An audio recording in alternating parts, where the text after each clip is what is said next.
I'm in love with my baby's mom, but she wants to leave. So I met Mila about 4 years ago at a bar. Long story short, it was a mutual friend's birthday. We were at this bar and we had both just gotten out of long-term relationships. Hers was 5 years, mine was 4. A lot of drinking later, it was hella awkward waking up naked on the birthday guy's couch with Mila. But honestly, that wasn't even the wildest thing that happened that night. The birthday guy, he did something way worse. Anyway, after all that, Mila and I were both super awkward about it. She legit looked like she wanted to crawl under a rock. Neither of us wanted anything serious since we had just broken up with our exes, but we still swapped numbers and went our separate ways. Fast forward about 3 months. Mila texted me asking to grab coffee. I thought it was kind of weird, but I figured she might want to go on a date or something. When I got there, she looked like she'd been crying. As soon as I sat down, she just started bawling. Turns out she was pregnant. She hadn't realized because she was super stressed and tired, but I was the only person she'd slept with. My whole life flipped upside down. We did a DNA test and it was mine. Then she moved in with me because she was sharing a room with a roommate. The guest room became hers and my office is now Andy's room, but we call him Andy. Having a kid wasn't exactly in my plans, but since Andy came along, my life has been better, honestly.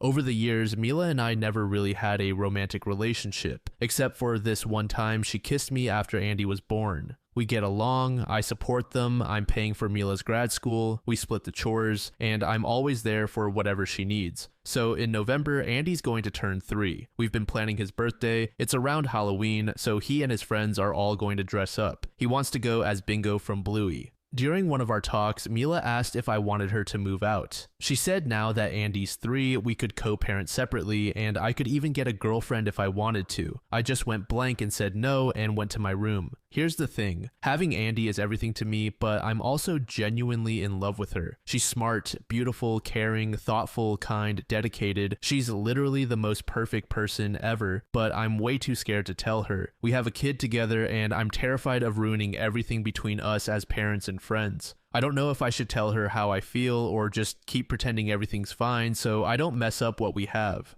I understand that OP is scared to talk about his feelings with this woman, but I feel that not saying anything is worse. She already has plans to move out, so I don't really see any negatives in just confessing. To be honest, my gut tells me that she probably feels the same way deep down. They've lived together for about 3 years as co-parents, and neither has developed a serious, long-lasting relationship with anyone else during that time. User X King said, "Brother, you've got to tell her, because if you don't, someone else is going to see what you see in her, and at that point, it'll be too late. You already have a starting point. Just use what you wrote at the beginning of the last paragraph and go from there. Don't let fear block your happiness." A deleted user said, "Tell her. She may feel the same way, she may not. But the reality is that your situation won't last long term as it is. Eventually, one or both of you will meet someone else." Update. Quick recap, Mila and I had a baby together after a one-night thing. Ever since, we've been living together and I'm in love with her. She's absolutely stunning, breathtaking even, but I've been too scared to tell her how I feel because I didn't want to mess up our co-parenting situation. So I left work early, picked up Andy from nursery, and dropped him off at my mom's. I bought some flowers, cleaned up the house while she was in class,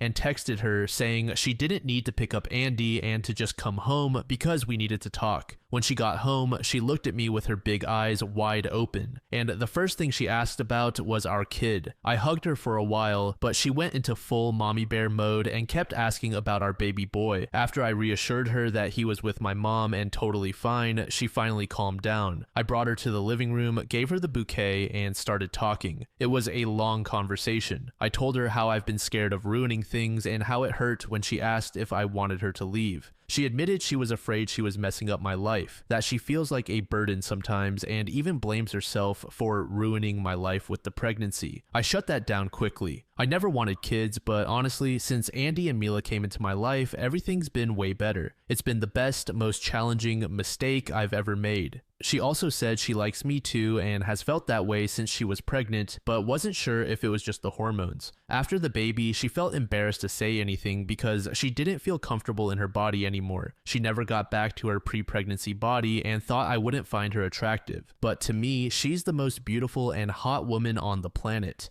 She also admitted she'd get jealous when I went on dates, even though she knew it didn't make sense because we weren't a thing. Honestly, if she went on dates, I'd be dying of jealousy too. We talked for a long time and even got into some deeper, more personal stuff. By the time we were done, it was late. We went to this small restaurant near our place for the dinner. No wine because I was driving, but it was amazing. We talked about life and random stuff. At the end of the night, I got a few kisses in the car. Like, we didn't even live together, which was kind of cute. Then we watched a horror movie, but she fell asleep cuddling me. It was a day full of wins. Final update. I decided to give you all an update, but first a quick note. Please use protection. I read some concerning comments about my situation. Yeah, I was pretty drunk and reckless, and things could have turned out way worse. Don't be like me. Alright, here's what's been going on these past few months. Andy's birthday was amazing. Everyone showed up in costumes, and the kids loved it. Andy dressed as Bingo, I went as Bandit, and Mila was chilly. Andy was over the moon that we all dressed up, but what melted my heart was when we were getting ready in the bedroom and my little guy said, "I always wanted this." I think before our dynamic didn't really allow for these sweet family moments, and it makes me so happy that my son gets to experience this now. So yeah, we're officially dating now, and it's been nothing short of amazing. She's happy, my little guy is happy, and nothing makes me happier than seeing them like this.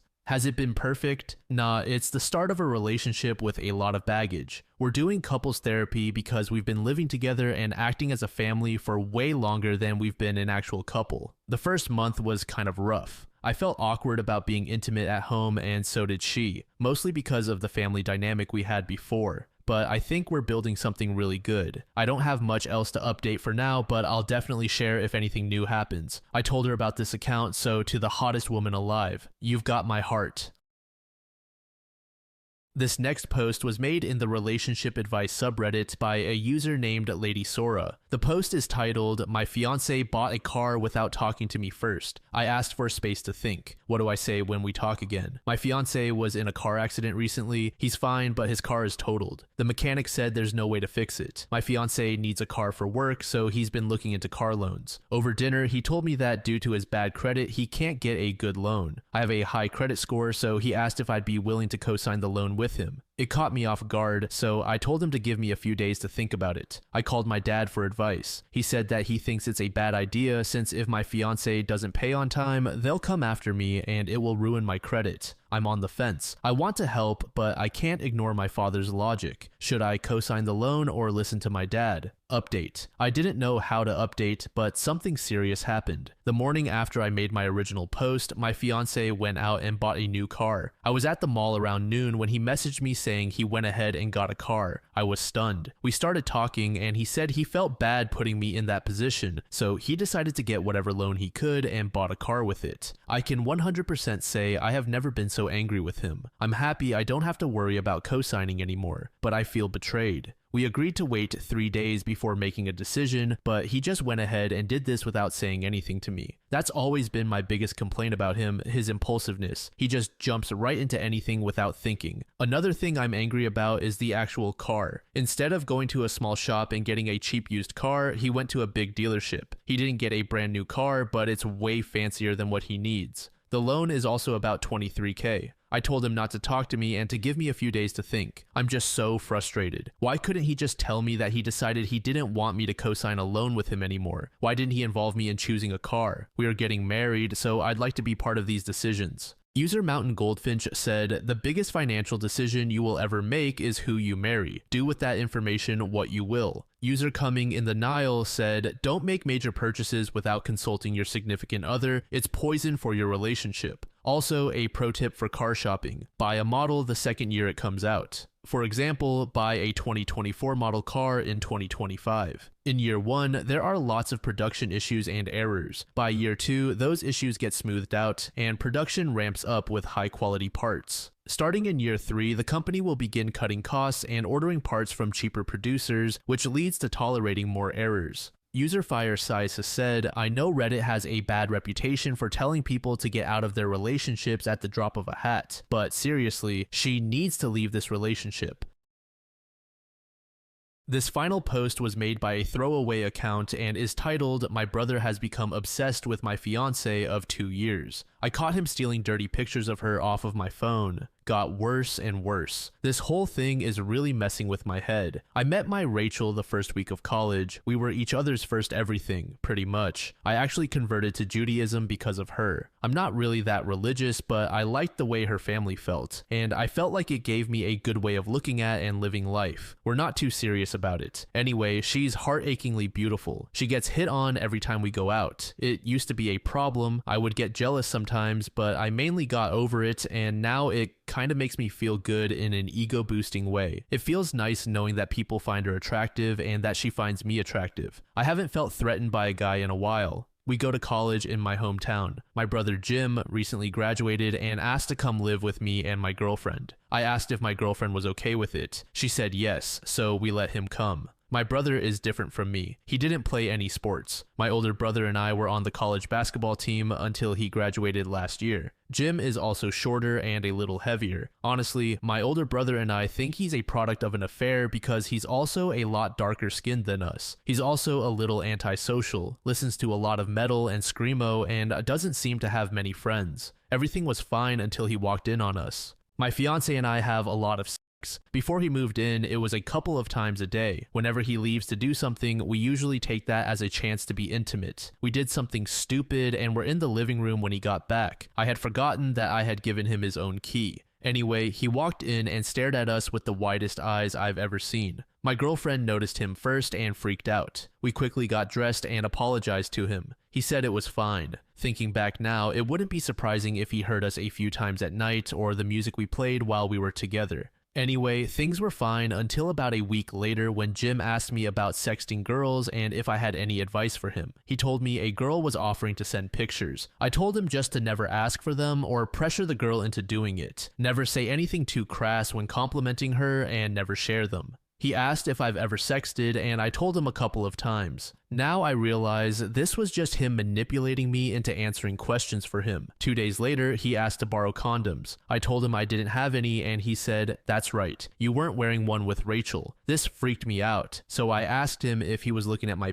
and said it was weird that he would look for something like that. He quickly apologized, saying he noticed it when we jumped up at the sight of him and that he didn't look for it. I believed him, went to get some condoms at the store, gave them to him, explained that the only reason I didn't wear them was because we were both tested and willing to deal with the consequences, and told him if I ever found out he didn't use one, I'd beat the shit out of him. I also offered to take him to get the HPV vaccine. He accepted and we went. 5 days ago, I lost my phone. I was freaking out, tearing the apartment upside down looking for it. When I went into my brother's room, he jumped out of bed and hid something underneath the covers. Deciding to give him some lighthearted teasing to feel better about losing my phone, I reached under the blanket for whatever he was hiding, and there was my phone. I have to travel a lot for basketball, and while I was away, Rachel would send me pictures of her naked and videos of her my brother was emailing them to himself, along with a couple of pictures of her that weren't as risque. Furious, I started shoving him around, but I stopped myself before I did anything too serious. I immediately made him go through his room, and there was one of her bras hidden under his bed along with some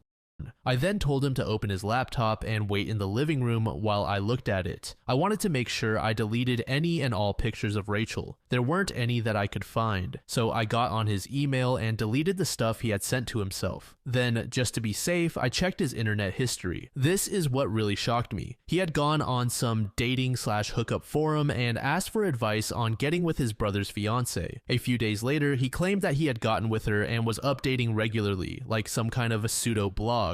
He started it when he first moved in, basing some of it on real life. I'll give a couple of examples. She looks so miserable when she's with him. I screwed her good when she got done with the loser. Screwing her with condoms he bought me. God, her tits look great out of these. The rest were images off Google, close-ups of sex. Those were based on the things I described earlier. That morning, he promised some pics, the ones he was stealing off my phone. He had already posted pictures of her from Facebook, including one in a bikini and a few from a website of my fiance's friend who makes dresses and sells them. On his computer, he also had a letter to her asking her to leave me and be with him. It was so bizarre. Apparently, he hates me. He insulted me constantly and said that she would be happier with him and that she was the most beautiful girl in the world to him. I wiped his hard drive to make sure there was nothing else of hers, checked his phone, gave him $200 in case I deleted anything during the wipe, gathered everything he would need for class, and threw him out. I told him to go back home and that I was telling Rachel, but I wouldn't say anything to our parents if he didn't make a big deal out of being kicked out. I also told him that if he didn't delete the stuff, I would have to tell mom and dad. I checked later to see if he did, and he had.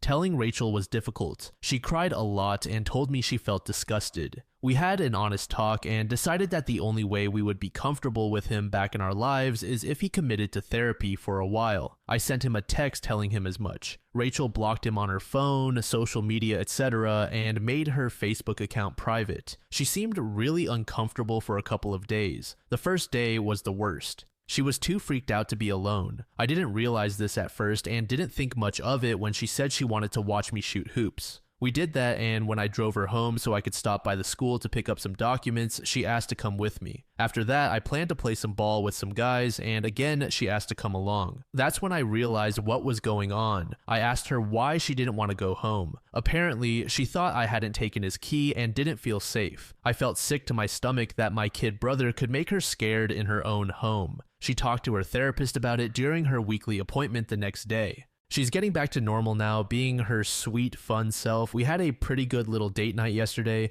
However, I still feel lost about this whole situation. What do I do from here? Our parents don't know, but I told my older brother to ask for advice. I'm so mad about it, and irrationally, I'm jealous of him for getting to see her in a way only I ever have. I feel like he stole that from me and her. I also feel bad about what I perceive to be a loss of all love toward him. I don't feel like I care about him at all anymore. I'm considering going to a therapist about this stuff, but I'm not sure. I went to one when I was younger, and I just couldn't communicate. It could end up being an expensive waste of time. I also don't know how to tell my parents that he's not welcome at our wedding and that we won't be coming to family dinners anymore, since I told him I wouldn't tell them if he didn't make a scene about me kicking him out. I'd really appreciate some advice or perspective on this whole thing. Update. My parents aren't going to be coming to our wedding. Rachel and I went to meet my parents at their house, and Jim was brought to my uncle's house while we were there. I told them that I needed to explain why Jim wasn't staying with us anymore. They told me they already knew and that Jim had told them everything. When they said everything, I was doubtful at first, but Jim really had told them everything. I had printed out the draft of the email I was going to send them, and they confirmed that he admitted to everything. He had asked for help. I was stunned. He's already started therapy and is going twice a week. Anyway, throughout this whole time, they were extremely kind to Rachel. They apologized for raising someone who could do such horrible things. I figured this was as good a time as any to make it clear that he can't come to our wedding. My mom instantly started freaking out about this. She said she wanted our whole family there and that we would regret not having him at the wedding for the rest of our lives. I told her that he still makes Rachel uncomfortable, threatened even, and my mom asked if that was true. Rachel said yes. They then said they wouldn't be there without him and that even though they would still love me and support us, they wanted to support Jim too. My parents' original plan was for him to meet us once a month for an hour if we were open to it. I told them that wasn't happening, but I agreed to meet him alone. I sent Jim a text laying down some ground rules. We would meet somewhere public. If he said anything inappropriate, I would leave. No lying. Absolutely no contacting Rachel. I also told him that I'd only give him one more shot, that he had honestly lost my love and would have to work to regain it, that he would likely never have an actual conversation with Rachel again, that I wouldn't ever forget what he did but could maybe move past it, and that there weren't any guarantees. He sent me a text saying, "I understand, I'm so sorry." My parents wanted me to talk to him this Sunday. I told them I wasn't prepared to do that and that I wouldn't start seeing him monthly until next year, after the wedding. I don't know if I expect him to genuinely try to be a better person. I'm not counting on it. At least this way, if he screws up, my parents won't have an excuse to pick him over me. Also, if he does screw up before next year, I'll know that he wasn't sincere. Once we got back home, I asked my fiancée if she was okay with this course of action. She said she liked it. I once again asked if she wanted to involve the authorities, but she said she didn't want to. She was a little upset about my parents not being there, but I calmed her down and we went to bed. I feel great right now, knowing what's going to happen. I guess I'm not that upset about my parents not coming. They did tell me that they still loved me, and our wedding is going to be pretty small and intimate. My older brother is coming back into the country for it. That's all I really cared about, and he said he'd be there no matter what. We're actually going to spend a year with him overseas after we graduate. As for the sexting advice that came up in the comments, Rachel and I had our first real conversation about it. We downloaded Keep Safe. We also decided to go to Best Buy tonight and get a camcorder, so thanks for that. We probably wouldn't have done it if we hadn't had this conversation. Straight up, OP's brother is a weirdo. I'm not a fan of the parents insisting that Jim still be invited to the wedding. Of course, it's totally up to OP and Rachel, but nevertheless, I don't like it. I found it even stranger that OP's parents completely bailed on the wedding as a last resort to pressure him into inviting Jim. Not only is that selfish, but it also comes across as incredibly rude. I find the situation to be really disgusting, and it makes me lose trust. It also makes me view those who support this brother in a different light as well. User Skullbearer said, I'm guessing the brother is going to some religious therapist with a degree from the Theologian College of Bullshit if he's suggesting that subjecting a stalking victim to her stalker is the right course of action. User Lecturekind said, am I the only one weirded out by everyone here? Obviously Jim especially, but it's just so strange how OP goes on and on about how much they have sex, like constantly, and even shares pictures and videos while letting Jim move in with them. Anyone for that matter. He also said he forgot he gave Jim the key when they had sex in the living room. Was OP expecting Jim to just stay outside until they were done if he came home? Jim is a disgusting, creepy weirdo, but even if he wasn't, why would OP invite him to live with them in the first place if they are like this? User Rohini Rambles said, $100 says he's not even going to therapy, just pretending. Just a point to that. OP sounds a bit more angry at his brother for seeing his property on display than he is upset about the violations she's undergone. He's focusing so much on the love lost and doesn't sound quite mad enough as a person would feel if this were real.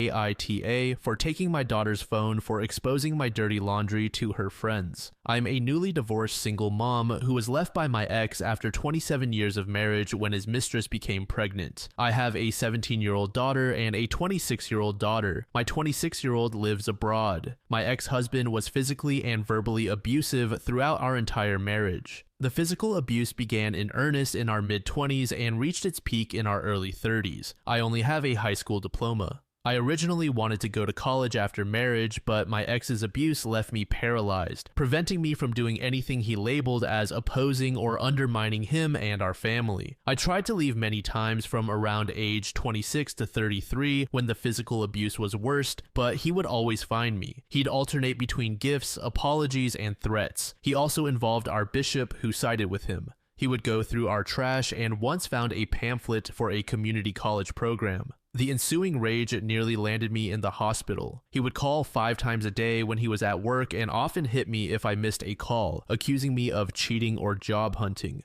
In my mid-30s, his physical abuse decreased, but the verbal abuse and controlling behavior remained. He would constantly be paranoid, calling me a liar, sneaky, and undermining until our late 40s when he began ignoring me completely. I was so broken down at that point that I became an emotional robot with no interests, enjoyment of life, or aspirations. That's when he started calling me dumb, boring, and empty. He even said he'd prefer a liar and underminer over what I had become and left me for his pregnant mistress, who later called the police on him for hitting her but declined to press charges. My ex wasn't a big earner and spent a lot maintaining appearances, so I received around $7,000 in the divorce. I understand many would be thankful for what I got. I found a job after 2 months, making $14 per hour, but my boss said he can't schedule me full time. Take it or leave it. I'm concerned about my retirement because all I want is to be able to retire in my 70s with consistent food and shelter, especially since I'm already experiencing health issues. So I asked my 17-year-old who took a personal finance elective to help me read through some information I found online about retirement savings. The other day, my phone was dead and I needed to look something up, so I used my daughter's phone. I found a group chat where my daughter was asking her friends who were in the class for advice. They were saying, "I don't know, sounds tough," or suggesting I should apply for hospital jobs. She then wrote, "I know my mom is an example of what not to do, but help please." She also discussed how her new stepmother was like a mini version of me and didn't understand why people like her dad get off on the fighting and his new wife opposing him, which leads to him tearing her down and then making up with her. She also claimed that I was thrown aside by my ex because he got bored of me being what he wanted, and a classmate said maybe her dad likes the fighting because he knows he'll win and feel like a champion. I felt it was incredibly disrespectful since I've told her about the abuse, yet she doesn't understand the toll it takes on you. I didn't need her airing out my personal struggles to her friends. Her response was that she cut her dad off, so she does understand and was trying to help. I took her phone for the afternoon, saying maybe she'll think twice about criticizing my choices to her friends. Update. I don't know the rules about how quickly you can post an update, but I'm sharing one because it only takes 2 seconds to hand back a phone and apologize, which is what I did. Shortly after the thread began receiving a lot of comments. My daughter said that it's okay and that she didn't mean to imply that I was boring. She believes her dad is someone who would much sooner reward bad behavior than good. She thinks that if I'd been a liar or even a cheater, someone who mouthed off to him or snuck around, he would have found that more worthy of love, and that's very sad. I know the thread became focused on the one incident with my daughter, but I think it was at least partially a cry for help because I am coming to terms with the fact that the last time I worked for an extended period was when I was 19, working for a family friend who owned a store. I remember briefly helping my ex's father one day in the office of his business, where he asked me to write out a few checks to vendors. When I first started looking for jobs, an acquaintance looked at me sideways when I mentioned my experience issuing handwritten checks for bookkeeping, as I saw a posting for bookkeeping jobs and realized how out of touch I was. My church has helped me. The bishop gave me money to pay 1/3 of my monthly rent once, but in exchange I did deep cleaning work and was on call to do other odd jobs whenever he asked. I also had to give him access to all my financial statements. He asked questions about why I wasn't maintaining good relations with my children's father, which led him to decide to file for divorce.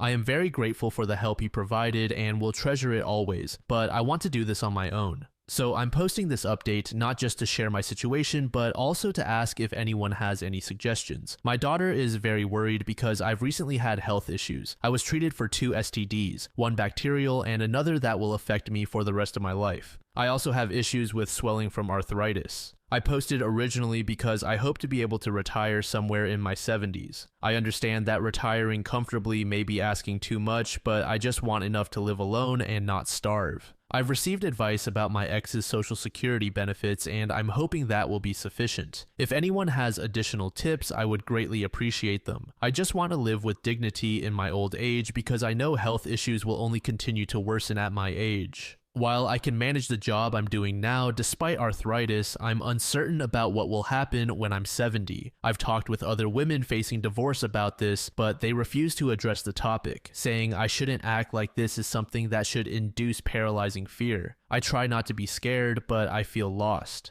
I'm hoping that if I start from the bottom and work hard enough, I can eventually make my way into a corporate job so that I can sit comfortably in my older age, but I am not sure if that's too much to ask. I personally don't think OP was wrong for reacting the way she did. However, I do think it's a bit unreasonable for her to expect her daughter not to share such details with her close friends. Aside from the topic of the phone, I feel really bad for both OP and her daughter, not only because of the abuse, but also due to the financial struggles and difficulties with work that OP is facing. I wish her the best. She isn't even asking for much. In her own words, she said, "I just want to live in dignity in my old age." User Lemmy Historian said, "The daughter accidentally held a mirror up to OP's face. That must have been tough. I feel sorry for that poor woman. At least the daughters seem to be on a good track." I assume the 26-year-old left the country to be away from her parents for good. User Cutie Bow Booty said, "I understand OP and why she was upset with her daughter. I don't think it was about covering for her ex at all. I think her pride was hurt. She was accustomed to her abusive ex hurting her pride, but she probably did not expect any pain to come from her daughter. That said, she was in the wrong. Her reaction was emotional and aimed at the safer target, her daughter, who triggered the negative feelings rather than her ex who caused them." User Like Why, though, said, "I would be incredibly happy that my daughter has a group of friends who respond maturely when she asks for advice. Her daughter has probably been more affected by everything that has happened than OP realizes. A teenager holding all of that in can have awful fallout and lifelong effects. I would tell my daughter how proud I am that she is able to open up to people she trusts and be vulnerable with her feelings." This next post was made in the self subreddit by a user named All Around Me. The post is titled, "I have feelings for my roommate. I don't know what to do. A bit over 2 years ago, I moved in with a guy who had a listing looking for a roommate in a 2-bedroom, 2-bath apartment. He pointed out in the listing that he preferred low social interaction and no drama, which was awesome for me. The first 6 months went fine, but as time went on, we started chatting more day to day. We would watch movies together, started cooking together, and got to know each other's friends over the next year. It turns out he isn't as cold as I thought he was when I moved in. He just wanted to avoid drama due to past roommate experiences. He is really kind and friendly, but also introverted and shy. I would really like to ask him out or give him a sign that I'm interested, but I also want to respect his desire for a no-drama roommate. I'm fine if he says that he isn't interested, but I'm worried it might make everything awkward between us. Update." So I decided that I trust both him and myself to be mature enough to talk about it. Last night I brought up our dating lives. He mentioned that his was non-existent and talked about why he hates dating apps. I've never used dating apps, so I shared that mine is also non-existent. I then asked what he was looking for in a partner, but I turned really red, which made it a dead giveaway about what I was actually asking. He moved over and hugged me, and I was so happy. We are now dating and have agreed that we will remain friends if we break up. I'm so excited, and it went as perfectly as it could have. User the OV said, "The moment I read this, I thought he definitely likes her." It's amazing how people who like each other can be so oblivious to the signals they're sending. Infatuation is a sort of inebriation. It really messes with your perception. This final post was made in the Off My Chest subreddit by a user named Lizard Queen. The post is titled, "I think I'm watching my husband cheat on me in real time. I have been married to my husband for 3 years now, and we've been together for 7. During the first year we were together, we lived 3 hours apart. One weekend while I was at his place, I discovered he had cheated on me. We worked through it, he moved in with me, and we've been pretty good ever since. I like to think we have a relatively strong marriage, or at least I did. Last week, he told me he had to go away this week for work. His best friend back home is experiencing serious mental health issues and can no longer use power tools. The friend was in the middle of a building project, so his father hired my husband to finish the job with him. It was like a work trip, but not entirely. He told me he was leaving Tuesday and would return Friday. Since he left, I haven't spoken to him for more than 5 minutes at a time, which I thought was weird but assumed he was busy. Tonight, he again only called me for 10 minutes. He told me that he's now staying until Sunday and that he's going to get his car looked at. This is why he couldn't talk long. He had worked late and still needed to take the car in. When I asked where he was taking the car to be fixed so late, he said he had a buddy in the next town over who would look at it that night, provide a quote, get parts, and fix it on Thursday. Huge red flags emerged because if he was going to a friend's house, he always tells me who. It's never just a buddy.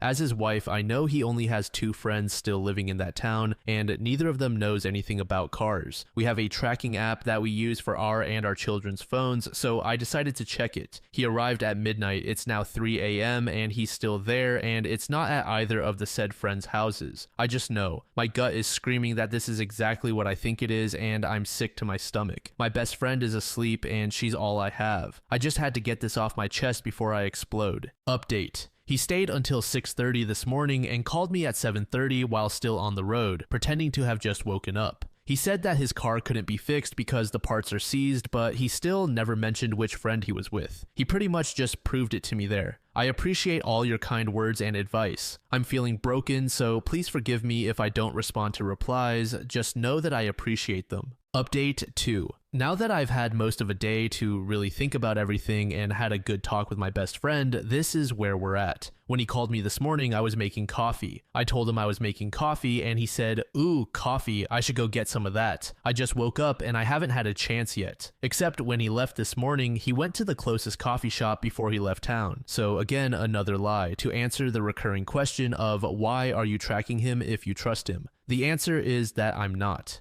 We got the app last week when our kids started walking to school on their own, so we could see that they were getting home safely. In turn, they can see where we are when we're out of the house. I didn't force him to get a tracking app, and it wasn't to catch him doing anything. The story he gave me was that he went over there for his buddy. I know of John, but have never met him in person, which is why I think my husband believes he's a good patsy. He said they couldn't get the car unstuck with home tools, so he came home. but John is a mechanic, so he's going to talk to his boss today and see if they can come in after hours tonight to fix it in the shop. He was just waiting on confirmation of that and a quote for parts. Here's the problem. Although John is a mechanic, he doesn't work or live in the city where my husband was last night. As soon as my husband mentioned quote for parts, I realized that meant he didn't have the parts yet. If his story were true, they would have been taking apart the car without any parts to put it back together, which makes zero sense. That's what put it all together for me. While I was on the phone with him, his best friend woke up and asked if he was just getting in from last night. I literally listened to him stumble to come up with an answer because he knew I could hear him. That one cut deep. He said no, that he came home last night and was surprised I didn't hear him.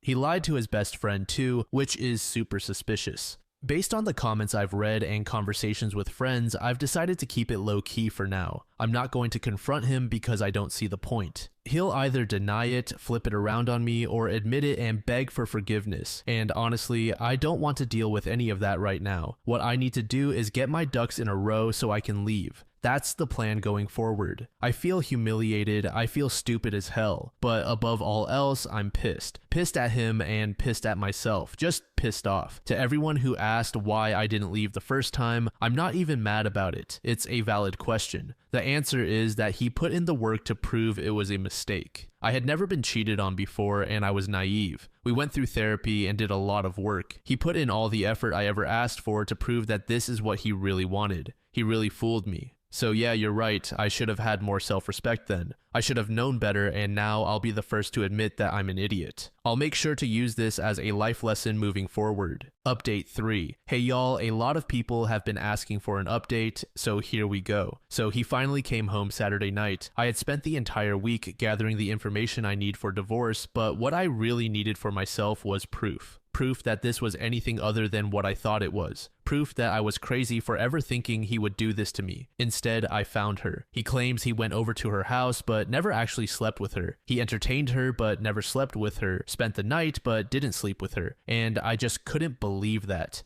He told me he only entertained her because she made it easy to give her attention, and that's when I walked out. I spent the day with my bestie, drank a lot, and decided that for my own closure, I needed to know if he really did sleep with her. One way or another, he took off his ring and walked into that house, so I was done. But for my own peace of mind, I needed to know the truth, and I wasn't going to get it from him. I found her number in his phone the night he got home, so I just called her. Turns out he lied about being married and took advantage of a poor girl who had recently gotten out of an abusive relationship and finally put her trust into someone again. He did sleep with her. He even left her his shirt because he wouldn't be back for 2 weeks. He made this poor girl think he loved her, and I'm disgusted. He hurt so many people with this. So here we are. I'm officially a 33-year-old single mom, terrified of life ahead. I haven't eaten in days. My body has been in fight or flight for so long now that I'm currently sitting at the hospital, hoping someone can help me reset it so I can finally sleep for once this week and give my heart a break. I'm a mess, to say the least. But I seriously want to thank everyone for the advice and kind words. This is a literal nightmare that I feel like I can't wake up from, and the sweet messages really help, so thank you all again. Here's to hoping it gets better. User Matt Davies said his friend 100% knew and did OPA solid. To this, Leak said, for sure. I'm thinking that the friend made sure to ask questions loud enough for OP to hear. I bet that OP can count on them for a statement in the divorce. User Whiskey and Guitars said, I can potentially understand staying with someone who cheated on you once after you have been married for some time. You have a life together and you want to work it out, provided they are truly sorry and don't do it again. However, I will never understand all the stories I read on Reddit where people stay with cheaters while still in the dating phase. Just why? I would be gone so fast that the cheater would think they were watching a Roadrunner cartoon.